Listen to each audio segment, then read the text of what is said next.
একটা কথা আছে কি জানেন, যে নারীর মা যত চালাক সেই নারীর হয় বেশি তালাক, এমনটাই হয়তো শোনা যায়।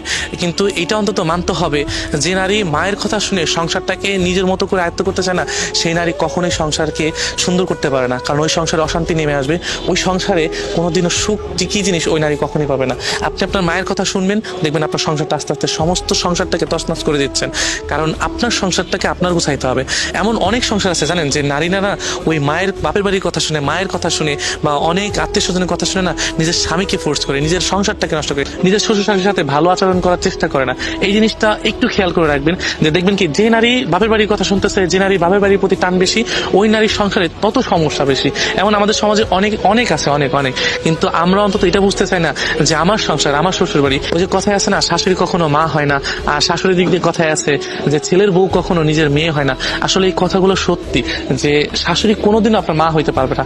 কারণ আপনি যখন আপনার বাপের বাড়ির দিক টান টানবেন না, তখন ওই শাশুড়ি কোনোদিনও আপনার কথা বা আপনার টান কখনোই মেনে নিতে পারবে না।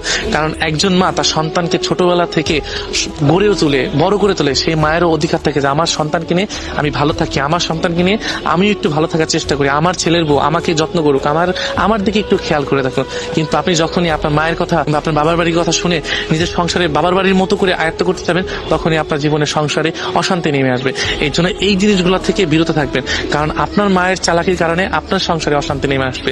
আপনি অন্তত এটা চিন্তা করে দেখবেন যে আমার সংসার, আমার শ্বশুর বাড়ি, আমার শ্বশুর শাশুড়ি, হয়তোবা তারা আমাকে মেয়ের মতো করে নাই মানতে পারে, দরকার নেই, কিন্তু আমি যতটুকু লয়াল থাকবো, হয়তো ভবিষ্যতে আমিও কোনোদিন শাশুড়ি হব, আমারও ছেলে মেয়ে হবে, আমারও একটা আলাদা জগৎ হবে, শাশুড় শাশুড়ি সংসার হবে, হয়তোবা আমারও একটা জগৎ হবে, শ্বশুর হব, হয়তোবা আমারও একটা জগৎ হবে, আমিও শাশুড়ি হব।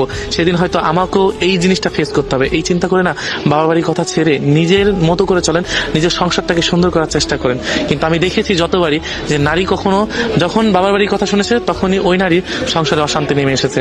এই জন্য নিজের সংসারটাকে সুন্দর করার চেষ্টা করেন, নিজের স্বামীকে ভালোবাসার চেষ্টা করেন, নিজের শ্বশুর শাশুড়িকে নিজের বাবা মা মনে করে ভালোবাসার চেষ্টা করেন। দেখবেন কি একদিন না একদিন সুখ, আপনিও সুখী হতে পারছেন। যে সুখটুকু আপনি মানুষের কাছে বলতে পারবেন না আজকে আমি সুখী, আমিও কোনো একটা দিন অসুন্দর দিন পার করে এসেছি, আজকে আমি সুখী।